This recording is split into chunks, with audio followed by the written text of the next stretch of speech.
So Peter, can you give us a bit of an insight as to what the learning panel will look and feel like? What would an experience be? How would you describe that? Sure.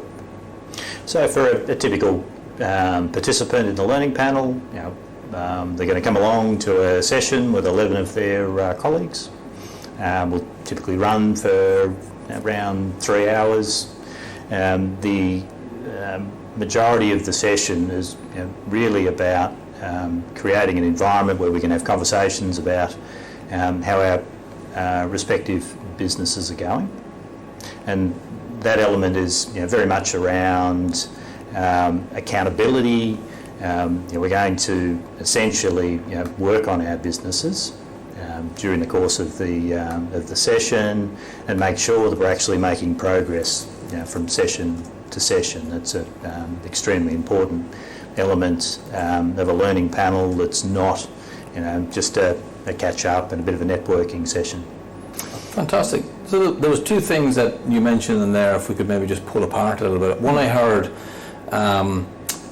you get most out of the sessions if you do some preparation and if you prepare and you're asking questions. So what's your expectation of a business owner in that preparatory piece? Of course, the panel itself will be an opportunity to be out of the day-to-day operation of the business and spending a little bit of time thinking about the business.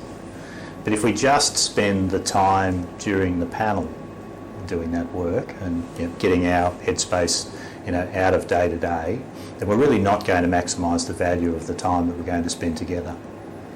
So the key trick is to set aside some time prior to the session to think about your business, reflect on the previous topics that we had dealt with and the topic coming up.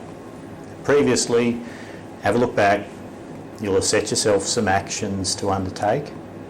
Have a look at how you've gone in relation to what you had planned to do from the last session, and then think about some good questions to ask around the topic that's coming up for the next session.